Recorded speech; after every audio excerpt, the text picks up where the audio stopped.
Assalomu alaykum azizlarim.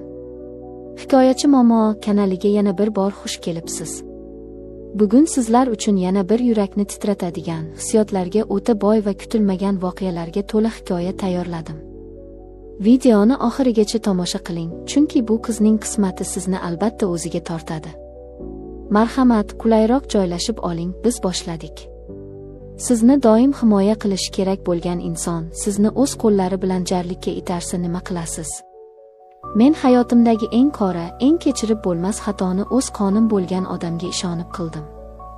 Inson doim ko'chadagi begonalardan qo'rqadi. Lekin eng katta, eng og'ir zarba doim eng yaqinlardan keladi. Men o'shanda bor yo'g'i 20 yoshda edim. O'z dunyosida yashaydigan, sodda, ishonuvchan va muhabbatga juda chanqoq bir qiz edim. Mening hayotim oldindan yozib qo'yilgan, sokin va zerikarli daryoga o'xshardi. Mening o'z orzularim umuman yo'q edi. O'z ovozim ham yo'q edi.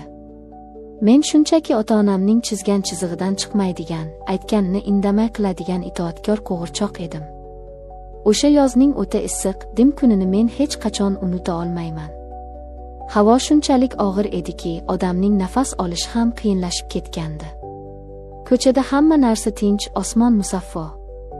Men yigitim Sardor bilan yashirincha uchrashishga kelishgan edim. Sardor mening birinchi muhabbatim edi. Mening qorong'i hayotimdagi yagona yorug'lik nurim aynan u edi. Biz doim ammamning katta hovlisi orqasidagi eski, tashlandiq issiqxonada ko'rishardik. Bu joy xaroba, hamma yog'ini chang bosgan, odam qadami umuman yetmaydigan xavfsiz panagoh edi. Sardor keldi. Uning ko'zlarida doimgidek cheksiz mehr va ozgina qo'rquv bor edi. Biz eski yog'och o'rindiqda yonma-yon o'tirdik. U mening qo'llarimni ohista ushladi. Uning barmoqlari issiq va biroz titroq edi. Biz kelajak haqida, yaqinlashib kelayotgan to'yimiz haqida shirin orzular qilib, jilmayib o'tirardik. Shu payt to'satdan orqamizdan eshikning zanglagan, yoqimsiz ovozi eshitildi. Nafasim ichimga tushib ketdi. Yuragim go'yoki urishdan butunlay to'xtab qoldi. Orqaga cho'chib o'girildim. Ostonada ammamning o'g'li, mening akam o'rnida bo'lgan Jahongir turardi. Uning yuzida hech qanday hissiyot umuman yo'q edi. Ko'zlari esa muzdek sovuq. Sardor darhol o'rnidan sapchib turib ketdi. Uning rangi oppoq qog'ozdek oqarib ketgandi. Men nima deyishni, qanday oqlanishni umuman bilmay, joyimda toshdek qotib qoldim. Jahongir biz tomonga juda sekin, o'ta sokin qadamlar bilan yaqinlashib kela boshladi. U qo'llarini cho'ntagiga solib, qoshlarini chimirgancha bizga tepadan mensimay tikilib turardi. "Bu yerda nima qilib o'tiribsizlar?" dedi u o'ta sovuq va keskin ohangda. Sardor og'zini ochib biror so'z deyishga jur'at qila olmadi. U shunchaki boshini egib jim turardi. Mening tomog'imga go'yoki katta musht tiqilgandek bo'ldi. Arang nafas olardim. Ovozim umuman chiqmadi. Jahongir bir necha soniya jim turib bizni diqqat bilan kuzatdi. Bu jimlik soniyalari menga butun boshli asrdek tuyuldi. Keyin u menga qarab bir qadam yaqinlashdi. "Bilasizlarmi?" dedi u kutilmaganda, "agar xohlasam, hozir borib hammasini sening otangga, ammamga, butun mahallaga aytishim mumkin." Uning ovozi pasaygan bo'lsa-da, bu so'zlardagi tahdid butun vujudimni teshib o'tardi. Yuragimni vahima bosdi. Men unga yolvoruvchi, iltijoli nigoh bilan qaradim. Ko'zlarimga o'z-o'zidan yosh keldi. Sardor hamon jim edi. Uning bu ojizona jimligi meni hayotimda birinchi marta qattiq og'ritdi. Nega u qarab turibdi? Nega meni himoya qilmayapti? Jahongir Sardorga qarab sovuq, masxarali tarzda kulimsirab qo'ydi. "Sen ketaver, yigitcha", dedi u ko'zini uzmay. "Men singlim bilan o'zim gaplashib olaman." Sardor menga bir marta aybdorona qaradi-yu, indamasdan boshini egib xonadan tezda chiqib ketdi. U meni shu qorong'i, xavfli va sovuq joyda butunlay yolg'iz tashlab ketdi. O'sha lahzada mening Sardorga bo'lgan o'sha sof muhabbatim ilk bor dars ketganini his qildim. Men qarshimda turgan, g'alabasiga amin bo'lgan yirtqich bilan yuzma-yuz, mutlaqo ojiz qolgan edim. Jahongir ochiq qolgan eshikni yopdi. Uning qadamlari endi menga tomon siljidi. Lekin baribir senga rahmim kelyapti, Laylo, dedi u juda past ovozda. U yonimga kelib, yelkamga qo'lini qo'ydi. Uning kafti juda issiq, lekin o'ta og'ir edi. Men qo'rquvdan qaltirab ketdim. Balki birovga aytmasman, agar men aytganimni qilsang, deb pichirladi u. Men hayron bo'lib, katta qo'rquv bilan unga qaradim. Nima demoqchisan o'zi, nima xohlaysiz mendan? U mening ko'zlarimga uzoq vaqt tikilib qoldi. Unda akalik mehri zarracha ham yo'q edi. Unda qandaydir qora, mutlaqo taqiqlangan, iflos ehtiros ochiq yonib turardi. Meni oilam borligini bilasan, dedi u. Lekin sen menga ko'proq yoqasan. Yigiting esa judayam ojiz. Xohlasang bu sirni bir umr yuragimda saqlayman. Ammo agar rad qilsang, ishonaver, ertaga buni hammayoq biladi. Mening miyam muzlab qoldi. Butun vujudimdan kuchli tok urib o'tgandek bo'ldi. Men o'zimni yo'qota yozdim. Bu axir mening ammamning o'g'li. Mening qon qarindoshim. Agar rad qilsam, u otamga borishini aniq bilardim. Otam esa bu katta sharmandalikni aslo ko'tara olmasdi. Otamning yuragi juda xasta edi. Mening bu kichik qilmishim uni shubhasiz o'ldirishi mumkin edi. Meni burchakka taqab qo'yishgandi. Men o'z otamning hayotini saqlab qolish uchun o'z yosh hayotimni do'zaxga sotishga majbur edim. Jahongir yonimda sovuqqon kulimsirab javob kutib turardi. Men ko'z yoshlarimni yutib, sekin boshimni egdim. Bu harakatim rozi bo'lishimni anglatardi. U bir zum jim qoldi. So'ng asta yelkamga qo'lini qisdi. Ajoyib qaror, dedi u sekin, sen bundan afsuslanmaysan. Balki butunlay boshqacha tuyg'ularni kashf qilarsan. O'sha tundan boshlab mening butun hayotim dahshatli va qora tushga aylandi. Hammasi butunlay o'zgardi. U menga har kecha tinmay yozadigan, yashirin uchrashuvlarga chaqiradigan bo'ldi. Avvaliga men o'zimni o'ldirishni, uzoqlarga qochib ketishni juda ko'p o'ylardim. O'zimni o'ta yomon va iflos his qilardim. Lekin u shunday ayyor, shunday usta ediki, meni o'zining psixologik to'riga butunlay o'rab olgandi. U bilan o'tkazgan o'sha ilk tun ham qattiq hayajonli, ham chidab bo'lmas darajada og'riqli edi. Yuragimda haligacha Sardorga bo'lgan muhabbat tirik edi.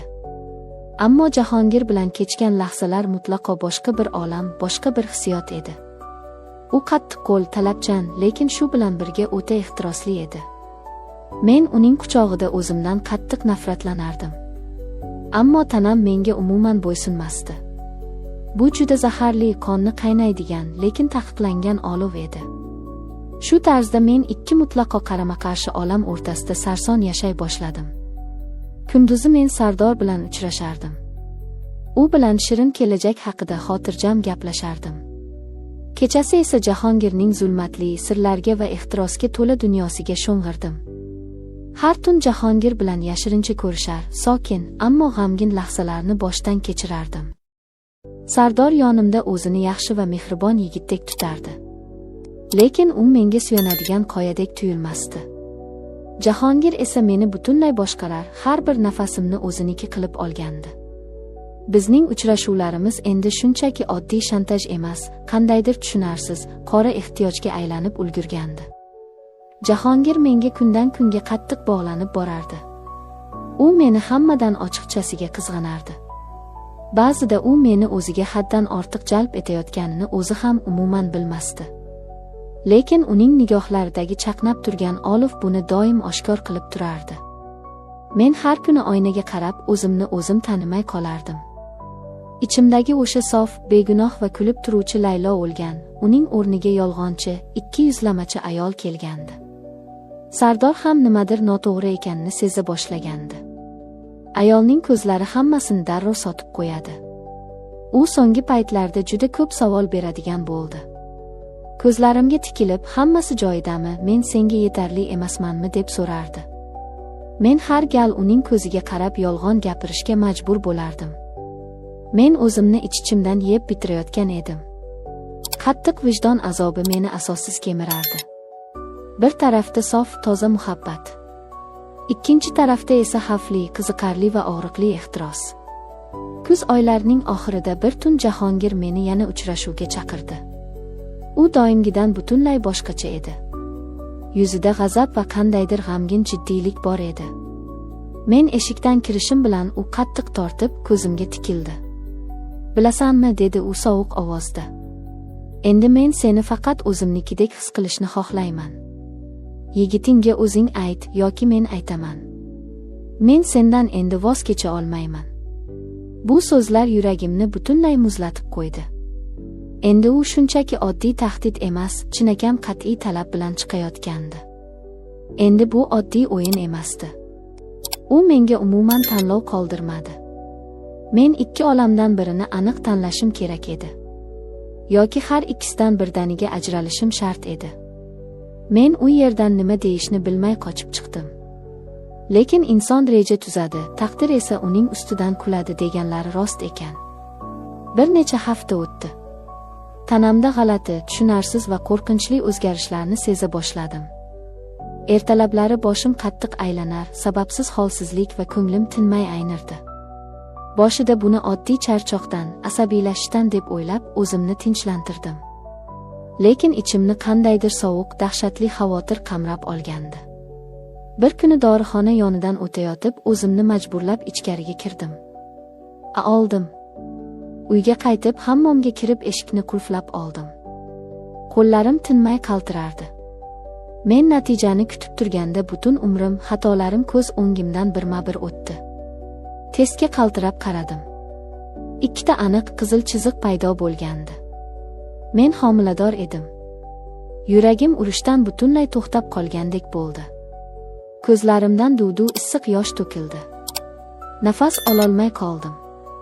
Hammom poliga o'tirib, ovoz chiqarmay dod soldim. Lekin eng dahshatlisi umuman bu emasdi. Eng dahshatlisi bola aniq kimdanligini bilmasdim. Men Sardor bilan ham, Jahongir bilan ham birga bo'lgan edim. Tuban ehtirosli kechalar ham, sof uchrashuvlar ham aralashib ketgandi. Hisoblab ko'rsam, aynan o'sha kunlar Jahongir bilan bo'lgan yashirin uchrashuvlar davriga ham to'g'ri kelardi. Qanday qilib bunday baloga giriftor bo'ldim? Qanday qilib yashirsam ekan? Kimga ishonsam ekan tevarak atrofimda? Miyam og'riqdan yorilib ketay derdi. Otam bilsa nima bo'ladi? Men o'z o'limimni o'z bo'ynimga sirtmoq qilib osgan edim. 2 kundan keyin men Jahongir bilan uchrashishga majbur bo'ldim. U xabar yozib holjonimga qo'ymagandi. Biz yana ko'rishdik. Uning nigohlari judayam o'tkir edi. U yuzimga qaraboq nimanidir darrov anglab yetdi. "Sening ko'zlaring boshqacha, nima bo'ldi o'zi, nimanidir yashiryapsan to'g'rimi?" dedi u qoshlarini chimirib. Men inday olmadim. U sekin kelib mening muzdek qaltirayotgan qo'llarimni ushladi va past ovozda so'radi. U yoqda nima bor o'zi? Shu ondayoq ko'zlarimdan o'zimni tutolmay yosh quyildi. "Men homiladorman" dedim yig'lab. "Lekin bilmayman bu kimdan?" Jahongir chuqur va og'ir nafas oldi. Uning qattiq changali birdan bo'shashib ketdi. U bir qadam orqaga tisarildi. Uning yuzidagi barcha ehtiros, ishonch bir zumda o'chdi. Unga qarab, uning ich-ichidan nimadir butunlay uzilib ketganini aniq ko'rdim. Lekin u tashqariga qarab hech narsa demadi. U oddiy, qo'rqoq, o'zining jonini o'ylaydigan yigitga aylanib qolgan edi. "Endi yashirishning hech qanday foydasi yo'q", dedi u sovuqqonlik bilan. "Haqiqat baribir yuzaga chiqadi." Uning bu gapidan keyin hayotimdagi har bir kunim do'zaxga, og'ir sinovga aylandi. Avvaliga Jahongir 2 kun jim turib yo'qolib ketdi. Lekin oradan 2 kun o'tmay u meni uchrashuvga chaqirdi. Unga qarab yuragimda qandaydir ilinj so'nayotganini his qildim. "Men tayyor emasman", dedi u yuzini chetga burib. "Bilasanmi, boshida bu ish men uchun qiziqarli o'yin edi. Lekin endi bu o'yin jiddiy hayotga aylangan. Men bu og'ir yukni ko'tara olmayman o'z zimmamga." U shunday dedi-yu, indamasdan ketdi. Menga hatto oxirgi marta qayrilib ham qaramadi. U meni qorong'ilikda, loy va sharmandalik ichida yakka o'zimni tashlab ketdi. Endi navbat Sardorga kelgandi. Yigitimga bor haqiqatni aytish undanda og'irroq, azobliroq bo'ldi. Men Sardor bilan uchrashib, yig'lab hammasini tan oldim. U jim eshitdi. Uning rangi oppoq oqarib, lablari pirpirab qaltirardi. U ko'zlarimga diqqat bilan tikilib, uzoq jim qoldi. Men u baqiradi, meni uradi deb o'ylagandim. So'ng bir og'iz so'z aytdi xolos. Men seni butun vujudim bilan sevardim, Laylo. Lekin endi senga bir umr ishona olmayman. U shunday dedi-da, mening g'amgin yuragimni ezib, ortga burilib ketdi. Men qopqorong'i ko'chada mutlaqo yolg'iz qoldim. Ikkita ehtirosli muhabbat qasamyodini ichgan erkak. Ikkisi ham qochib ketishdi. Oradan oylar o'tdi. Homilam kattalashib, qornim shishib borardi. Yuragim esa bo'mbo'sh bo'lib qolgandi. Kutganimdek katta sir batamom ochildi. Mahallada turli gap-so'zlar, g'iybatlar daryodek ko'paydi. Qarindosh-urug'lar bizdan butunlay yuz o'girdi. Men hayotimdagi eng qora, eng umidsiz davrni boshdan o'tkazayotgan edim. Qora mehnat qilib kun ko'rardim. O'lim haqida, o'z jonimga qasd qilish haqida har kuni, har soniya o'ylardim. Lekin Xudoning mo'jizalari kutilmagan joydan kelarkan. Bir kuni ayollar klinikasida qabulga navbat kutib boshimni egib o'tirgan edim. Yonimdagi bo'sh stulga bir yigit kelib o'tirdi va menga qarab muloyim, juda samimiy jilmaydi. "Yaxshimisiz?" dedi u yumshoq ohangda. "Qarasam rangingiz judayam oqarib ketibdi, yordam kerakmasmi?" Bu shunchaki oddiy so'zlar edi, ammo mening muzlab qolgan yuragimga bir olam iliqlik olib kirdi. Uning ismi Farruh edi. U o'sha klinikada ishlaydigan oddiy shifokor ekan. O'sha kundan boshlab biz tez-tez ko'rishadigan bo'ldik. Farruh mendan farqli o'laroq o'tmishimni emas, faqat yorug' kelajagimni ko'rardi. U meni o'tmishim uchun umuman hukm qilmasdan, shunchaki qalbimni anglashga harakat qilardi. U bilan qurilgan samimiy suhbatlar, parkdagi sokin yurishlar asta-sekin mening yuragimdagi chidab bo'lmas og'riqlarni yumshata boshladi. Men unga butun ochiq haqiqatni aytishga o'zimda kuch topdim. Hammasini oqizmay-tomizmay so'zlab berdim. Iflos o'tmishimni, xiyonatimni, otasi noma'lum bolani aytganimda achchiq yig'ladim. Men u ham xuddi boshqalar kabi o'rnidan turib ketib qoladi deb kutgandim. Ammo u ketmadi. U hamma narsani bilib bo'lganidan so'ng menga sokin qarab shunday dedi. "Men bu bolaning kimdan ekanligini emas, sening qanday qattiq azob chekkan, sof inson ekanligingni tanlayman. Sening qadr-qimmating men uchun baland. Agar sen rozi bo'lsang, men seni o'zimning halolim deb bilaman." Uning so'zlarini eshitib ko'zlarimga issiq yosh to'ldi. U menga qattiq ishonch bilan o'z qo'lini cho'zdi. Va men bu safar yillar davomida kutganim chinakam baxt va xotirjamlik sari o'z qadamimni qo'ydim. Sizchi azizlarim? Siz ba'zan hayotda o'z yaqinlaringizga qay darajada ko'rko'rona ishonasiz? Ba'zan qon qarindoshlik insoniylikdan ustun tura olmas ekan. Hech qachon shantajga, qo'rquvga taslim bo'lib, o'zingizni va qalbingizni qora o'yinlarga sotib yubormang. Xato qilish va adashish hammaga xos. Lekin qorong'i jarlikdan yorug'likka qarab chiqish faqat o'zini topgan kuchlilarning ishidir. Hayot doim ikkinchi imkoniyatni beradi, faqat unga ishonish kerak. Agar hikoyamiz sizga yoqqan bo'lsa, bizni qo'llab-quvvatlash uchun albatta like bosing va kanalimizga obuna bo'ling. Sizning birgina qo'llab-quvvatlashingiz, fikr bildirishingiz biz uchun juda va juda muhim. Fikrlaringizni kommentariyalarda kutib qolamiz. Yana shunday qiziqarli, yurakni titratuvchi va hayajonli hikoyalar eshitish uchun doim biz bilan birga qoling.